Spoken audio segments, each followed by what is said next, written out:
or their various other activities.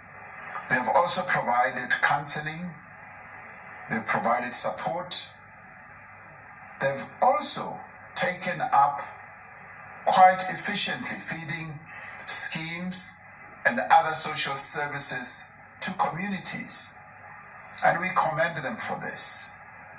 At a time when people need both material and spiritual comfort, it is indeed unfortunate that the restrictions on religious and other gatherings have to remain in place for the moment.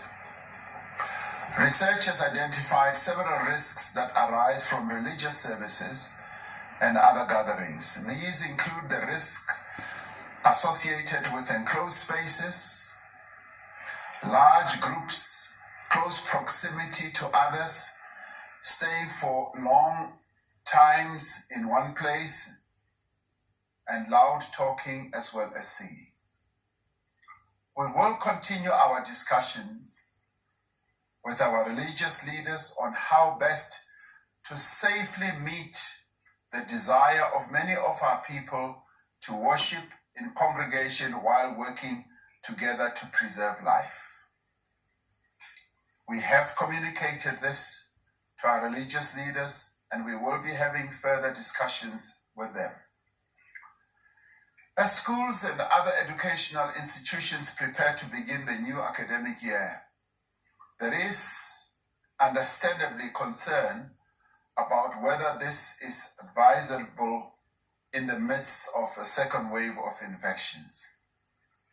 The National Coronavirus Command Council is dealing with this matter, and we will provide guidance on this matter in the coming days. As the country returns to work after the festive break, it is essential that all places of work ensure that they continue to have safety protocols in place, and they must ensure that these are vigorously adhered to.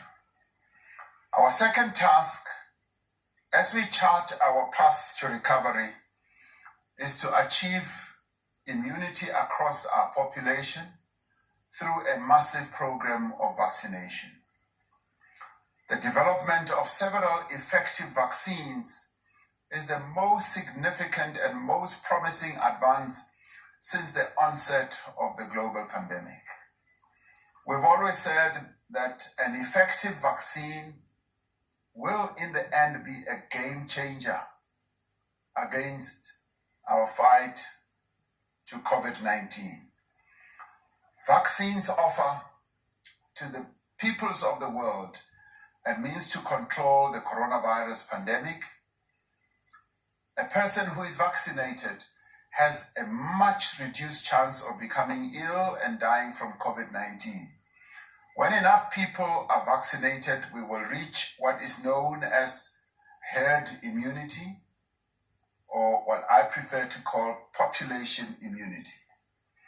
This is when enough of the population is immune to the virus to provide indirect protection to those who aren't immune, bringing the spread of the virus much more under control. While the actual level needed for herd or population immunity is not known, our scientists estimate that we will likely reach this immunity once around 67% of our population is immune.